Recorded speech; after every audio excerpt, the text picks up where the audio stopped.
Bonjour à toutes et à tous et bienvenue sur ma chaîne YouTube pour une nouvelle vidéo de révision à destination des élèves de la classe de 5e. Il s'agit d'un chapitre de géographie qui s'intitule L'alimentation, comment nourrir une humanité en croissance démographique. Dans un contexte actuel où la protection de la planète est extrêmement populaire, certaines entreprises n'hésitent pas à se donner une image verte alors que leur comportement n'est en rien écologique. Nous pouvons prendre comme exemple les publicités vertes de Ferrero, alors que l'entreprise utilise de l'huile de palme pour fabriquer le Nutella. La problématique du chapitre est la suivante. Comment nourrir de façon durable une population mondiale toujours plus nombreuse? Dans une première partie, nous étudierons le Brésil, qui est un géant agricole face à la malnutrition. Le Brésil est une grande puissance agricole. Avec ses 200 millions d'habitants à nourrir, son territoire est très vaste et lui permet donc de beaucoup produire. C'est le premier producteur mondial de café et de jus d'orange, tandis qu'un faible coût des salaires et des matières premières lui permet de gagner beaucoup d'argent. De fortes inégalités subsistent au Brésil, tout d'abord entre les paysans riches du sud et les paysans pauvres du nord-est.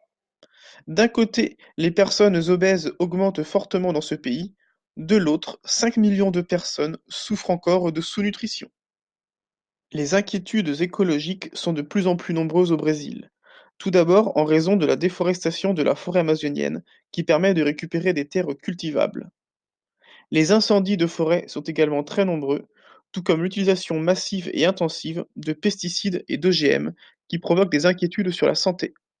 Après avoir étudié le Brésil, nous allons désormais voir l'inégale répartition des ressources alimentaires dans le monde. Alors que nous sommes aujourd'hui 7,5 milliards d'habitants sur Terre, la nourriture n'a jamais été aussi abondante. En effet, nous produisons suffisamment de nourriture pour nourrir toute la population mondiale dans son ensemble. Et pourtant, la sécurité alimentaire est en progrès sur Terre. On estime aujourd'hui qu'une personne doit consommer 2500 kcal par jour pour être en bonne santé. Or, la production agricole permet de fournir à chacun 2860 kcal.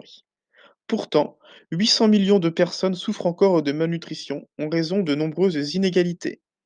Dans les pays en développement, à savoir les pays les plus pauvres, c'est toujours l'agriculture vivrière, une agriculture destinée à la consommation des paysans qui la produisent, qui est la plus répandue. Ces agriculteurs sont pauvres et souffrent de la faim en raison de faibles rendements. Dans les pays émergents et développés, c'est l'agriculture productiviste, une agriculture à haut rendement mécanisée et utilisatrice de produits chimiques, qui est la plus répandue. Cette agriculture est souvent critiquée car elle ne se soucie pas des conséquences en matière d'environnement et de santé. Le manque de nourriture est encore malheureusement beaucoup trop présent sur Terre. 800 millions de personnes souffrent de la faim dans le monde. Cette sous-nutrition est liée à la pauvreté, aux guerres ou aux catastrophes naturelles. Des ONG comme Action contre la faim tentent d'apporter de l'aide alimentaire. Les excès de nourriture sont également très importants sur Terre. 2 milliards d'adultes sont en surpoids en raison de consommation excessive d'aliments caloriques, d'une pratique sportive insuffisante ou de prédispositions génétiques. De nombreuses campagnes publicitaires pour faire diminuer le problème existent, comme 7 fruits et légumes par jour. Dans une dernière partie, nous verrons les défis pour l'avenir, et notamment comment nourrir le monde de façon durable.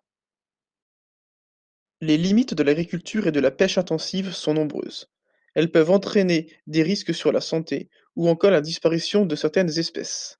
C'est le cas de l'utilisation des OGM, de l'utilisation des pesticides, mais également de la surpêche. Il existe encore d'autres limites à cette agriculture et à cette pêche intensive. Tout d'abord, la consommation en eau, qui est très importante lorsque l'on mange notamment de la viande, la mondialisation des produits, qui entraîne une forte pollution, mais également la maltraitance animale, dont l'on parle de plus en plus. Heureusement, des solutions durables existent. Il y a tout d'abord la pratique d'une agriculture biologique, beaucoup plus respectueuse de la nature, le développement des jardins partagés, qui permettent de développer un lien social, et enfin les circuits courts, qui permettent de maintenir les revenus des agriculteurs. Alors qu'un tiers de la production est gaspillé dans le monde, c'est aux producteurs, aux distributeurs et à nous consommateurs de faire changer les choses.